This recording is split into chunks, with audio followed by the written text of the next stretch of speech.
Please, come get me home. I'm already on my way. The music didn't stop when Amara Cole realized she was about to lose everything. It kept playing. Violins swelled. Guests laughed. Glasses clinked like nothing in the world was wrong. Amara stood near the center aisle of the wedding hall, phone pressed to her ear, her back stiff, her face carefully composed, while her sister's wedding unfolded without her. Not because she wasn't important, but because everyone had decided she was expendable. The cake she baked, 3 tiers of dark chocolate and gold detailing, sat under bright lights, surrounded by cameras. People took photos, complimented the design, asked who made it. No one asked her. A woman in heels brushed past her shoulder and whispered, "Staff should stand over there." Amara stepped aside automatically. She didn't correct her. She had learned that correcting people only reminded them she existed. Her phone vibrated once. A message from her mother. "After the ceremony. We need to talk." Amara didn't need to ask about what. She already knew. She lowered the phone, stared at the glowing screen for half a second, then scrolled, stopped, and called the one number she had promised herself she would never use like this.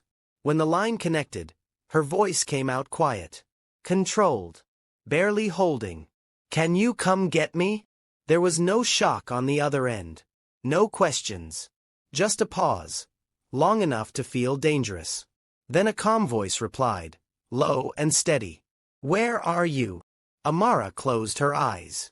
If you've ever been the one who showed up, paid the price, and still got pushed aside, subscribe. And tell me in the comments where you're watching from. Because this story doesn't slow down from here. Amara slipped her phone into her purse and walked back inside before anyone noticed she was gone. The wedding coordinator caught her immediately. "You," she said, pointing without looking up from her clipboard. "We need the gift table moved closer to the stage." Amara nodded. Of course they did. She lifted the first box, satin ribbon sliding against her fingers, and carried it across the room. As she worked, voices drifted around her. Soft, careless, sharp in the way only family gatherings could be. "The cake is incredible. Who made it? Oh, someone she knows. I heard it was expensive." Her sister passed her without slowing down. "You're in the frame," she said quietly, adjusting her veil. "Can you stand somewhere else? Just for photos." Amara stepped back. Again. The photographer called for family. Parents. Siblings. Her name wasn't called. She watched her mother smooth her dress and smile for the camera. Watched her father straighten his tie, proud and relaxed. Watched her sister beam like this day had appeared fully formed, without late nights, without sacrifice, without Amara. The applause came easily. Amara clapped too. Slowly, carefully, as if she might shatter something if she moved too fast. During the speeches, her father stood and talked about unity, about family values, about how everyone had pulled together to make this day possible. He thanked relatives by name. He thanked friends. He thanked vendors. He never mentioned his eldest daughter. Amara felt the omission like a bruise. Her mother appeared beside her table minutes later, posture stiff, smile gone. "We'll talk after the reception," she said. "Don't disappear." Amara looked up at her. "Is now really the time?" Her mother's lips tightened. "There's never a good time with you." The words were quiet. They always were. That was when Amara understood something she had avoided for years. This wasn't about timing. It was about control. The music shifted. The bride was called to the dance floor. Guests cheered.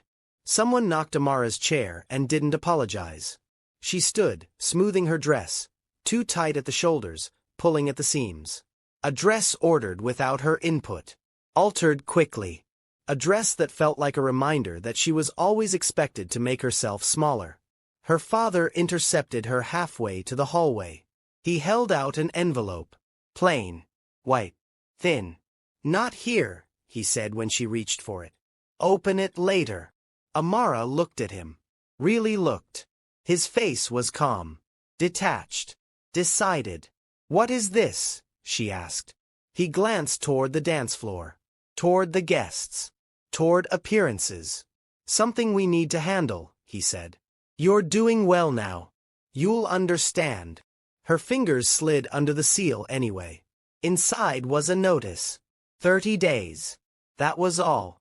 30 days to leave the house she had paid rent on for years. 30 days after covering groceries, repairs, bills. 30 days after being told she was lucky to live there at all. Her throat tightened. This is because of my business, she said. Her father sighed, like she was being unreasonable. You're independent now, he replied. It's time you stood on your own. A laugh escaped her before she could stop it. Short, sharp, almost broken. I already am. He didn't answer. The music swelled again. Guests clapped. Someone called her sister's name. Amara folded the notice neatly and slipped it into her purse. In that moment, something shifted. She realized she wasn't being pushed out because she was weak. She was being pushed out because she no longer needed them. She turned toward the doors. Outside, the night was cooler, quieter, honest. Her phone buzzed once. A single message. I'm close. Amara exhaled for the first time all evening. Behind her, the wedding continued. But the part of her life that had kept her small was already ending. And the people inside didn't know it yet. Amara did not go back inside immediately. She stood near the edge of the venue grounds, the music muffled behind glass doors, her heels sinking slightly into the grass. Guests laughed somewhere inside. Someone cheered. A bottle popped. Her phone buzzed again. 5 minutes. She slipped the phone into her purse and stared at the lights glowing through the windows. Everything looked perfect from the outside. That was the problem. When she finally returned to the hall, no one noticed. The gift table had been moved. The cake was half gone. People were already talking about after-parties and hotel rooms and flights home. Her sister caught her eye briefly, then looked away.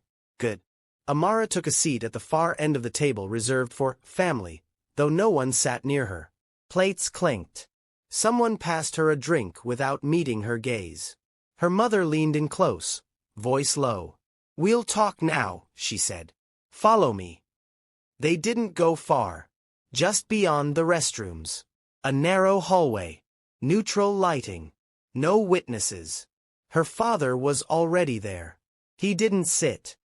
He stood with his arms crossed, as if preparing to lecture a stranger. We need to be clear, he said. This isn't personal. Amara smiled faintly. It never is. Her mother inhaled sharply. Don't start. I didn't, Amara replied calmly. You did. With the letter. Silence. Her father nodded once, as if confirming something to himself. You've been doing well, he said. The bakery is stable. Profitable. Sugar and Stone, Amara corrected. That's the name. Her mother waved it off. Names don't matter. Amara let that sit. We've decided, her father continued, that you should move out. 30 days is generous. Generous, Amara repeated. Her mother folded her arms. You're not a child anymore. You can't keep living under our roof. I pay rent, Amara said. More than market. That was temporary, her father replied. It's been 5 years. Silence again. Her mother sighed, tired, annoyed. You always make things sound worse than they are. Amara looked at her. You raised the rent 3 times in 1 year. That's not exploitation, her mother snapped. That's responsibility. Amara nodded slowly. And the cake, she asked. The unpaid labor? Her father frowned. You offered. I was pressured. Her sister's voice floated in from the hallway behind them, laughing loudly. Someone called her name. Her mother glanced toward the sound, then back at Amara. Today is not about you, she said. Don't make this harder than it needs to be. Something inside Amara hardened. I didn't choose today, she said quietly. You did. Her father stepped closer. You're not the victim here. Amara met his gaze.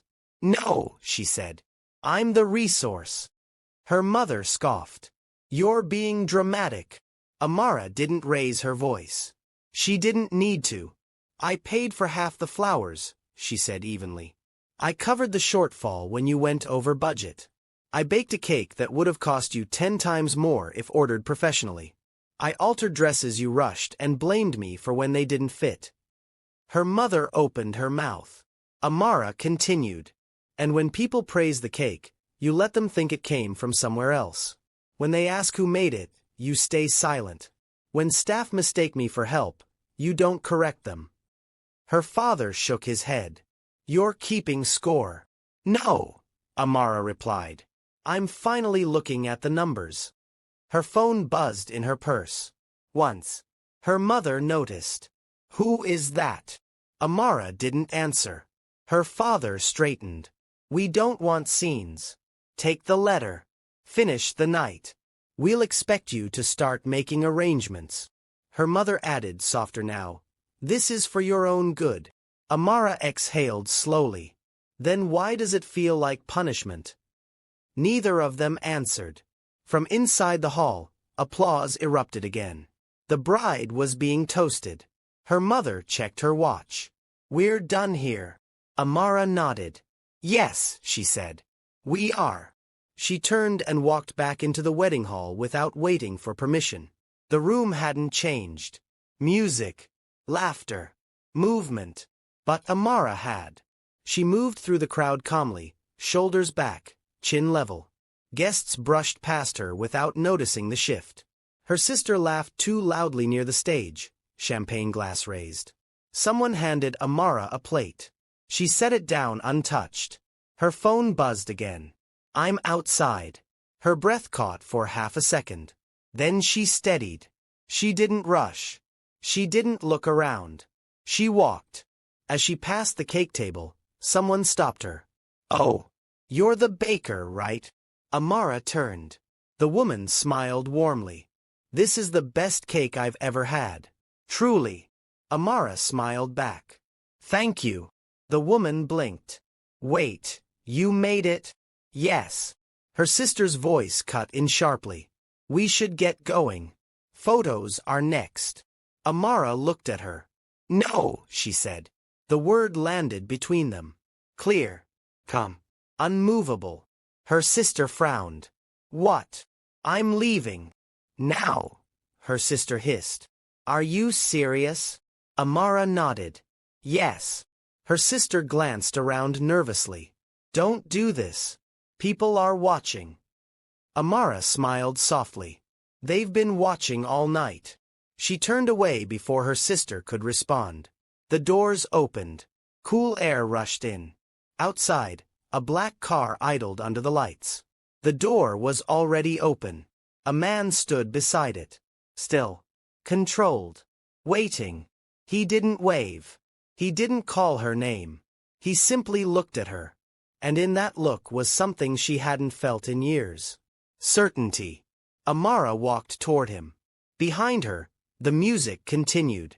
Inside, her family celebrated. But the version of Amara they controlled no longer existed. And they didn't know it yet. Before we continue, if you've ever stayed quiet just to keep the peace, hit like, subscribe, and stay with this story. And let me ask you something. When people only value you for what you give, do they really love you, or are they just afraid of losing access to you? Amara didn't look back as the car door closed behind her. The sound was soft. Final. Inside the venue, laughter surged again, muffled by glass and distance. Outside, everything felt quieter.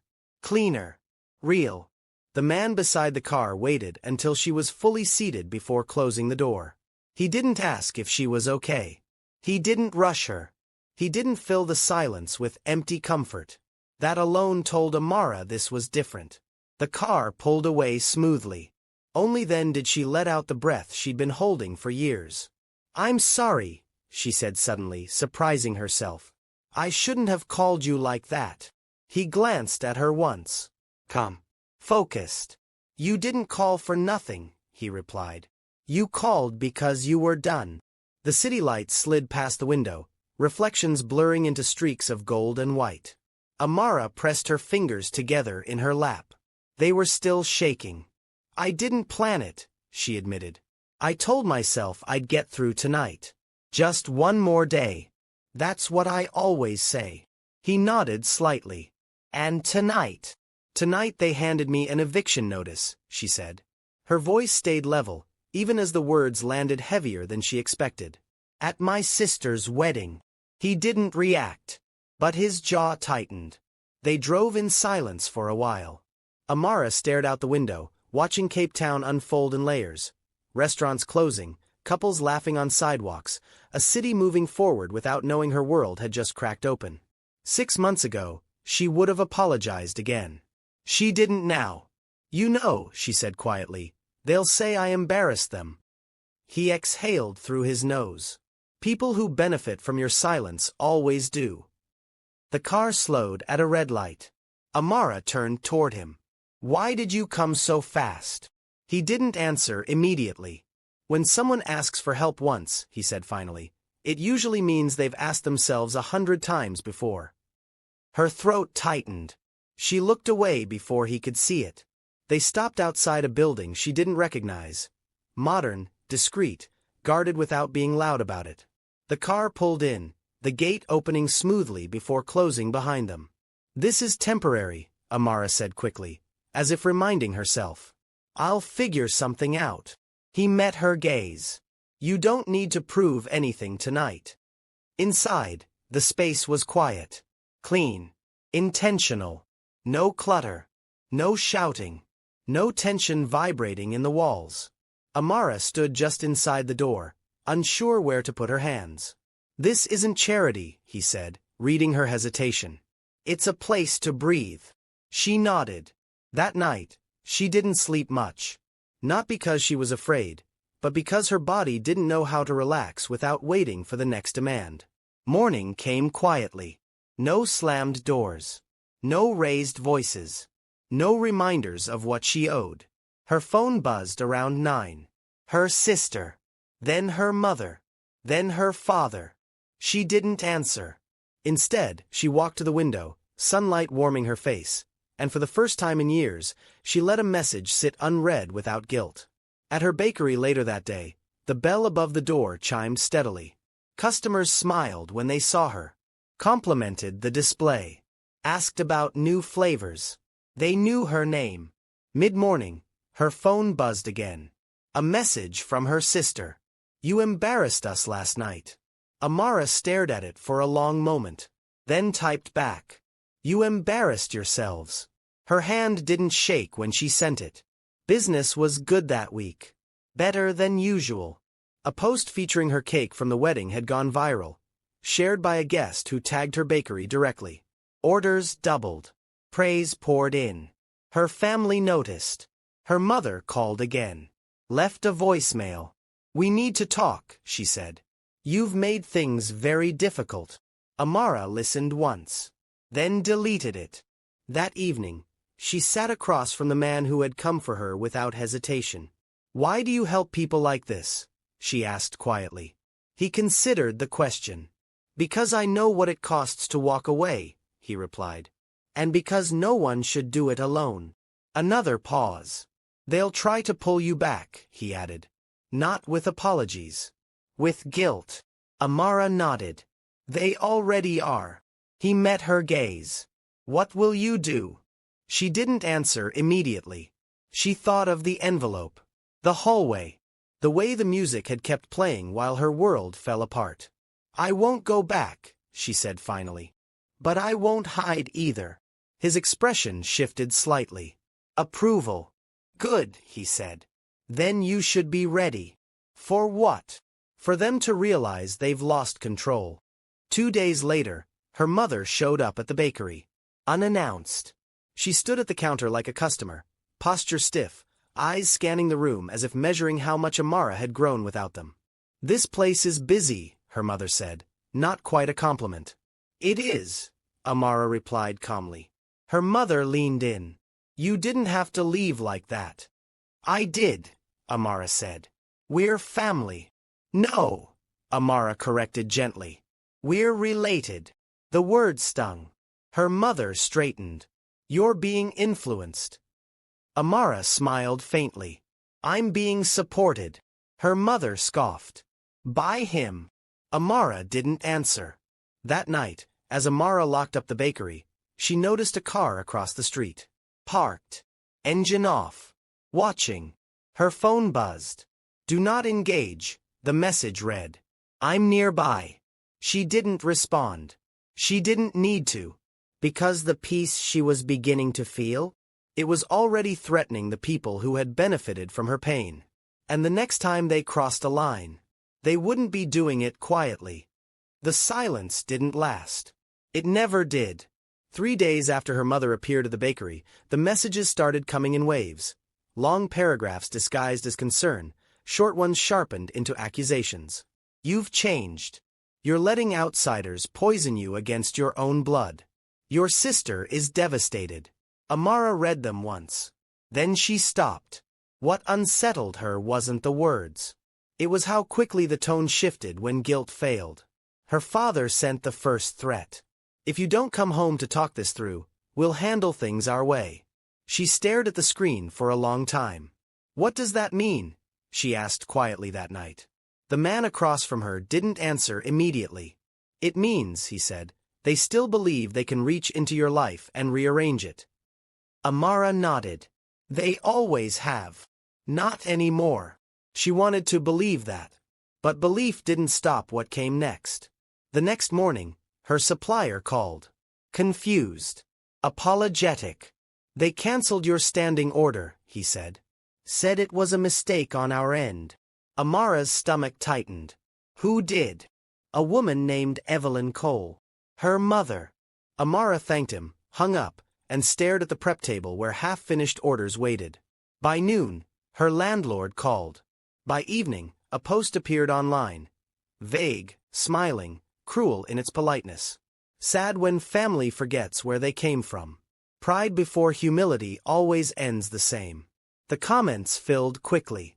People she didn't recognize.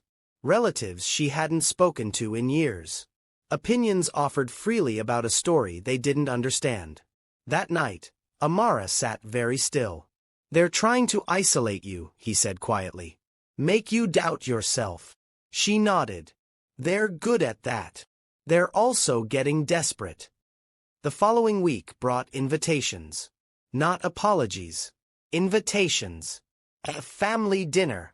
A private conversation. A chance to resolve things like adults. Amara declined them all. Then came the message that changed everything. From her sister. You need to be at the house tomorrow. We're finalizing something important. Amara read it twice. What are they finalizing? She asked. He looked at her steadily. Control. One last attempt. She swallowed. What if I don't go? They'll escalate. She exhaled. Then I want it to end. He studied her face. Are you sure? Amara nodded. Yes. The next day, she returned to the house she'd grown up in for the first time since the wedding. The air felt heavier inside. Like the walls were listening. Her parents sat at the dining table. Her sister leaned against the counter, arms folded. No smiles. We need to talk, her father said. I know, Amara replied. You've been saying that my whole life. Her mother bristled. Don't be disrespectful. Amara remained standing. Her father slid a folder across the table. Inside were documents, claims, numbers. You owe us, he said, for everything we invested in you. Amara glanced through them. Inflated figures, fabricated debts, years rewritten to suit their narrative. This isn't real, she said calmly. It will be, her father replied. If you don't cooperate. Her sister scoffed. You think you can just leave and succeed without us? Amara looked at her. I already am. Her mother's voice sharpened. That man you're staying with, he's manipulating you. Amara didn't respond. Her father leaned forward. We can make things very uncomfortable for you. Something inside her finally settled. Not fear. Clarity. I won't be signing anything, Amara said. Her father's jaw tightened. Then you're choosing conflict. No, Amara replied. I'm choosing freedom. She turned and walked out before they could stop her. That evening, her phone rang. Unknown number. She answered. Amara, her father said coldly. You have until the end of the week. To do what? To remember who your family is. The line went dead. Amara lowered the phone slowly. They won't stop, she said. No, he replied. They won't. She looked at him. Then I want it done publicly. His eyes sharpened. Once that happens, there's no going back. I know. The opportunity came sooner than expected. Her sister announced a post-wedding celebration, an intimate gathering to bring everyone together. Invitations sent widely. Social media buzzed. Appearances mattered to them. That was the opening. They'll behave, Amara said quietly. They always do when people are watching. They'll pretend, he corrected. And that's when they're most vulnerable. The night of the event, Amara stood outside the venue again. Different dress. Same posture. Inside, laughter spilled out like it always did. Her phone buzzed. I'm here, the message read. She didn't respond. She walked in alone. Heads turned. Whispers followed. Her mother froze mid-conversation. Her sister's smile flickered. Amara moved through the room calmly, greeting no one. She felt strangely light. Then her father approached. You came, he said, forcing a smile. Yes, Amara replied. I wanted witnesses. His eyes darkened. The music slowed. Someone tapped a glass for attention. Her sister stepped forward, about to speak. That was when the doors opened. The room shifted. People turned. A quiet presence entered. Not loud, not rushed. Purposeful. He walked in like someone who had already decided the outcome. The conversations died one by one. He stopped beside Amara. Didn't touch her. Didn't need to. Good evening, he said calmly. No one responded. Amara's father swallowed. This is a private event. He smiled faintly. Not anymore. Phones lifted. The air thickened. Amara felt it then, the moment before a storm breaks. And for the first time, she wasn't standing alone in it. Before we finish this story, let me ask you something honestly. If the people who raised you tried to break you the moment you stopped giving, would you still protect their image, or would you finally protect yourself? Tell me where you're watching from in the comments, and subscribe, because what happens next is the moment everything becomes irreversible. No one spoke when he stepped fully into the room. Not because they didn't want to, but because something about his presence made noise feel inappropriate. He didn't rush. He didn't announce himself. He simply stopped beside Amara, calm and deliberate, as if the room had rearranged itself around that decision. Amara's father recovered first. This is a private family gathering, he said tightly. You need to leave. The man looked at him once. Then you shouldn't have turned her life into a public transaction. Phones were already raised. Guests pretended not to stare, failed, and recorded anyway. Amara felt something unexpected. Not fear. Relief. Her mother forced a smile that didn't reach her eyes. This is unnecessary. So was charging your daughter rent based on her success, he replied evenly. The smile vanished. Amara's sister stepped forward. You don't know the full story. He nodded. That's why I brought receipts. No drama. No performance. A phone was handed to Amara, already unlocked. She stepped forward on her own. This, she said, her voice steady, is what none of you ever asked about. She scrolled once. Transfers. Invoices. Messages asking for favors that were never repaid. Voice notes reminding her to stay quiet. Rent increases timed perfectly with every business win. I paid for the cake you praised, Amara continued. I paid for the flowers you admired. I was told to be grateful while my value was quietly extracted. Her sister shook her head. You're exaggerating. Amara met her gaze. No, she said. I just stopped shrinking it. Her father stepped closer. You're humiliating this family. Amara nodded slowly. I never wanted to. But you taught me that silence only protects the people doing the harm. A ripple moved through the guests. Someone whispered, I thought the cake was catered. Another murmured, she made it. Her mother's voice cracked. You didn't have to do this here. Amara inhaled. You made sure I had nowhere else to do it. The man beside her spoke again, voice calm, final. You interfered with her business. You fabricated debts. You attempted to control her through fear. He looked directly at Amara's father. That ends tonight. No threats. No raised voice. Just certainty. Amara felt it settle in her chest. She turned to her parents. I've moved out. I've changed my number. Any further contact will go through legal counsel. Her father scoffed weakly. You think you can just cut us off? Amara smiled gently. I already have. She turned toward the exit. This time, no one followed. Outside, the air felt different. Lighter, honest. Behind her, the doors closed. Inside, the celebration tried to restart. It didn't. The silence lingered too long. In the days that followed, apologies came wrapped in excuses. Messages softened. Tones changed. Amara didn't respond. Her bakery grew. Orders tripled.